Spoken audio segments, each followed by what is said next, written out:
प्रिय साथियों नमस्कार। विश्रांत एजुकेशन में आपका हार्दिक अभिनंदन है। प्रिय साथियों, हम पढ़ रहे हैं रीजनिंग। तो रीजनिंग का आज पार्ट रहेगा वेन आरेख।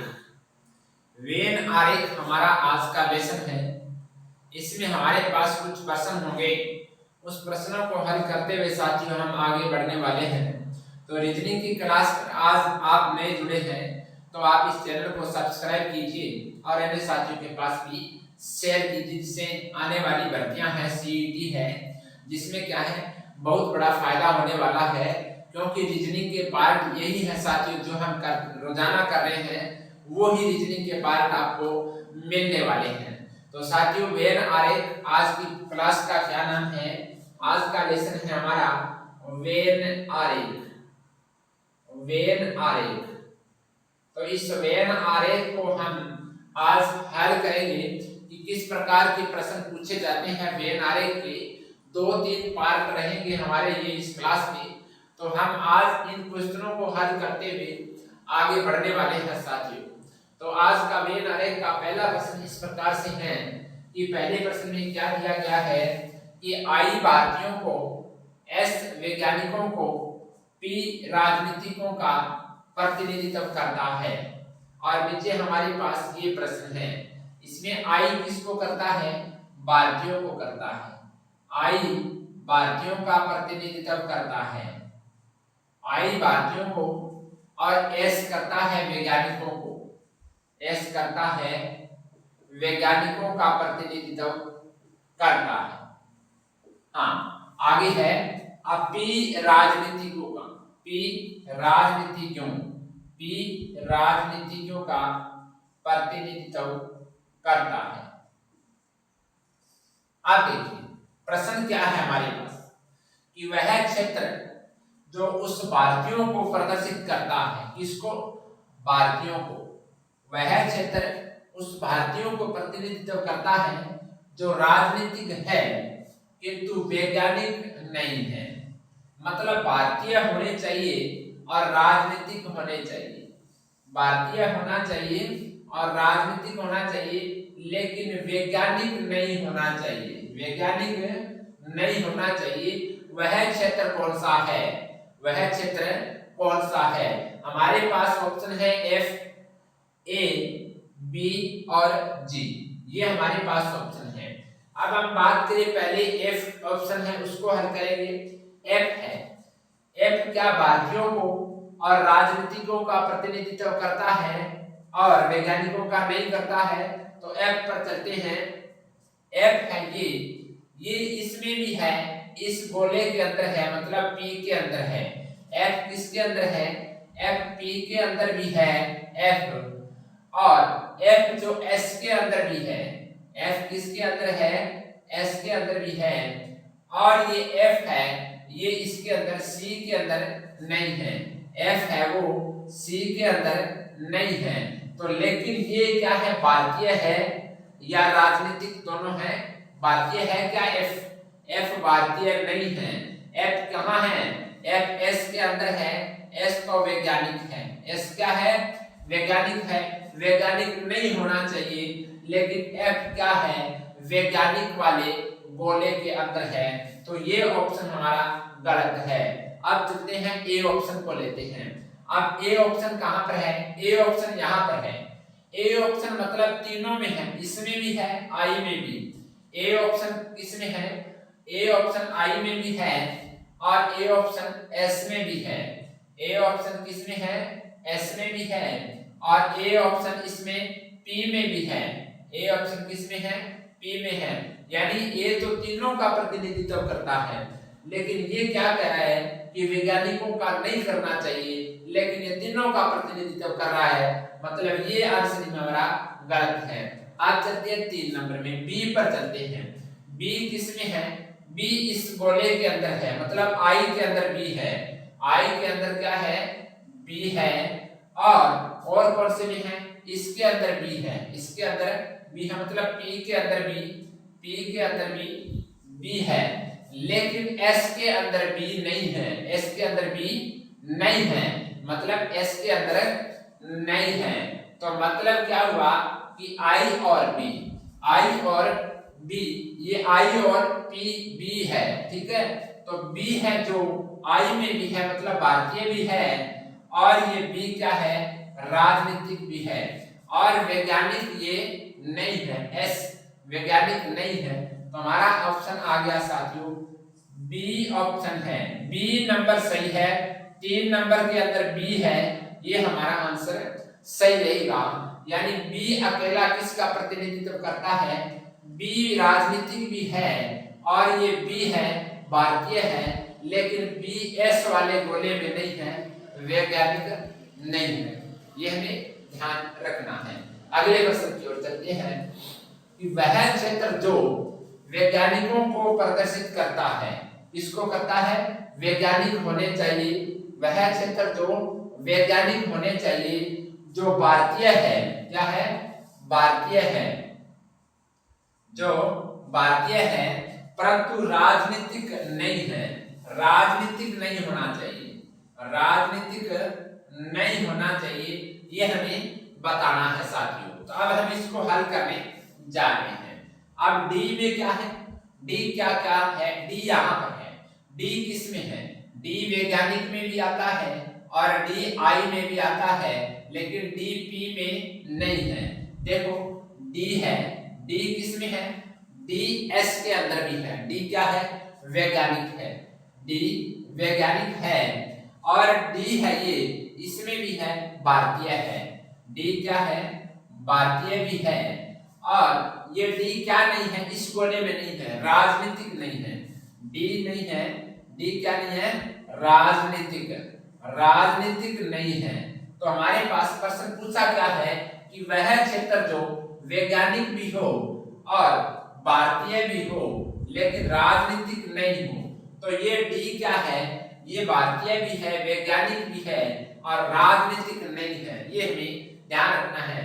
तो ये डी सही है, पहला ऑप्शन भी हमारा सही निकल गया साथियों। तो इस प्रकार के प्रश्न पूछे जाते हैं वेन आरेख के, तो हमें ध्यान से प्रश्न करना है। अब ए देखिए, ए तीनों का प्रतिनिधित्व कर रहा है, ए तीनों का प्रतिनिधित्व कर रहा है, मतलब ए क्या है, ए एक वैज्ञानिक भी है और ए राजनीतिक भी है और ए क्या है, भारतीय है। प्रश्न पूछा जाता है कि ऐसा कौन सा क्षेत्र है जो तीनों का प्रतिनिधित्व करता है, तो ए तीनों का प्रतिनिधित्व करता है, ए इसमें भी आता है, ए इसमें भी आता है और ए इसमें भी आता है, तो ए तीनों का प्रतिनिधित्व करता है साथियों। ई की बात करें, ई केवल एस का प्रतिनिधित्व करता है और सी केवल आई भारतीयों का प्रतिनिधित्व करता है और जी केवल पी राजनीतिकों का प्रतिनिधित्व करता है। इस प्रकार के प्रश्न पूछे जाते हैं। चलते हैं साथियों अगले प्रश्न की ओर। ऐसा ही हमारा अगला प्रश्न होगा। अगला प्रश्न है साथियों, अगला प्रश्न है कि 5 बैंकों की ए बी सी डी व ई शाखाएं, 5 बैंक है उसमें A B C D E, यानी ये 5 शाखाएं हैं, 5 शाखाएं हैं, मध्य प्रदेश के प्रमुख नगरों में स्थापित है।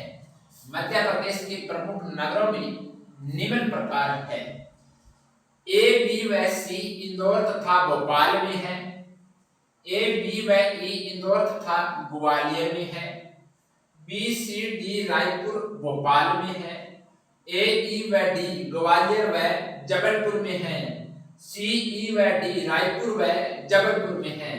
और आगे हमारे पास ये प्रश्न है, 4 प्रश्न हैं, बहुत ही महत्वपूर्ण प्रश्न है। अब हमें प्रश्न को हल कैसे करना है, भी इस प्रश्न को हल कैसे करना है वो हमें ध्यान से देखना है कि इस प्रकार का प्रश्न आ जाए तो हमें क्या करना है। जैसे A B C D E 5 शाखाएं हैं, तो यहाँ नोट करेंगे ए बी सी डी और ई, ये 5 शाखा है, 5 शाखाएं हैं। अब हम निर्देश है, उन निर्देश के अनुसार इसके अंदर हम इसको रखेंगे। ए एक चलते हैं, ए में है ए बी व सी इंदौर तथा भोपाल में है, ए बी व सी किसमें है, इंदौर तथा भोपाल, यानी इंदौर और भोपाल ए बी व सी तीनों में है, इंदौर तथा भोपाल ए बी सी तीनों में है, यानी ए बी सी में इंदौर और भोपाल दोनों हैं। तो ए बी सी में इंदौर और भोपाल लिखेंगे, इंदौर और भोपाल, इसमें भी इंदौर और भोपाल, इसमें भी इंदौर लिखेंगे और भोपाल लिखेंगे। समझ में आ गया? यानी इंदौर तथा भोपाल किसमें, ए बी सी तीनों में है। अब देखिए ए बी व ई इंदौर तथा ग्वालियर है, यानी ए बी और ई में इंदौर और ग्वालियर आएगा। ए बी व ई में इंदौर और ग्वालियर आएगा। ए में इंदौर पहले से है, बी में इंदौर पहले से है, ई में इंदौर नहीं है, तो ई में पहले हम इंदौर लिखेंगे, ई में हम पहले इंदौर लिखेंगे। अब देखो ए बी व ई में इंदौर तो आ गया, लेकिन ग्वालियर नहीं आया। ए बी ई में क्या लिखेंगे, ग्वालियर लिखेंगे। ए बी ई में ग्वालियर, ग्वालियर, और ई में भी हम लिखेंगे ग्वालियर। ठीक है, आगे चलिए। आगे ये हमने लिख लिया, ये भी नोट कर लिया। अब 3 नंबर पर चलते हैं। बी सी और डी रायपुर और भोपाल में है। B C D, B C D तीनों में रायपुर भोपाल आएगा। बी सी और डी इसमें रायपुर और भोपाल आएगा, यानी बी में भोपाल दिया हुआ है, सी में भी भोपाल दिया हुआ है, डी में भोपाल नहीं है, डी में भोपाल आएगा। तो पहले डी में हम भोपाल लिखेंगे, डी में हम भोपाल नोट करेंगे, यानी अब तीनों में भोपाल तो आ गया। बी सी डी में भोपाल है, बी में भोपाल है, सी में भोपाल है, डी में भोपाल है।